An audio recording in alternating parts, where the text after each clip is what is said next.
বাক্সাৰ মুছলপুৰত এপছৰ উদ্যোগত 155 সংখ্যক গান্ধী জয়ন্তী উদযাপন।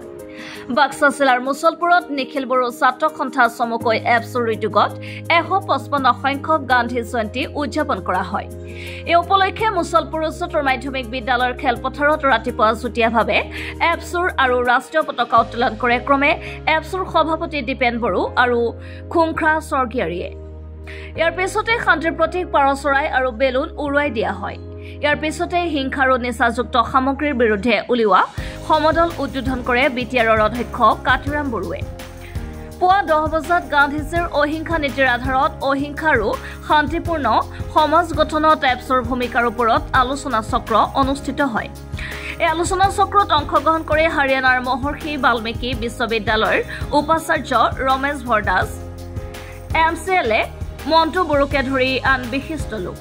যি শান্তিৰ পূজাৰী অহিংসাৰ পূজাৰী মহাত্মা গান্ধীৰ জন্ম জয়ন্তী, মই ৰাজনীতিৰ কথা ক'ব বিচৰা নাই, তথাপিও আপোনালোকে যিহেতু সুধিছে, আমাৰ এই কথাটোৱে মই স্পষ্টকৈ আকৌ পুনৰ ক'ব বিচাৰিছোঁ যে যোৱা 30-40টা বছৰত 4টা দশকত বড়ো সমাজত বা বিটিআৰ অঞ্চলত বা তাহানি BTC বা BSC সেই অঞ্চলত মানে ইয়াতে বিভিন্ন দল সংগঠন জন্ম হৈছিল আৰু বিভিন্ন ঘাত প্ৰতিঘাত হৈছে।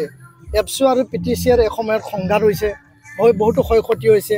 ইয়াৰ পিছত UTNLF, UBNLF জন্ম হৈছে, ইয়াৰ পিছত BPP জন্ম হৈছে আৰু BLT, NDB, এপছু সেই সংঘাতময় পৰিৱেশত আমাৰ বহুতো ক্ষয় ক্ষতি হ'ল। অকল বড়োসকলৰ ক্ষয় ক্ষতি হোৱা নাই, আমাৰ অঞ্চলত বসবাস কৰা বিভিন্ন জাতি জনগোষ্ঠীৰ মাজত ক্ষয় ক্ষতি হৈছে। তো আমি সদায় সংঘাত এৰাই চলিব বিচাৰিছোঁ।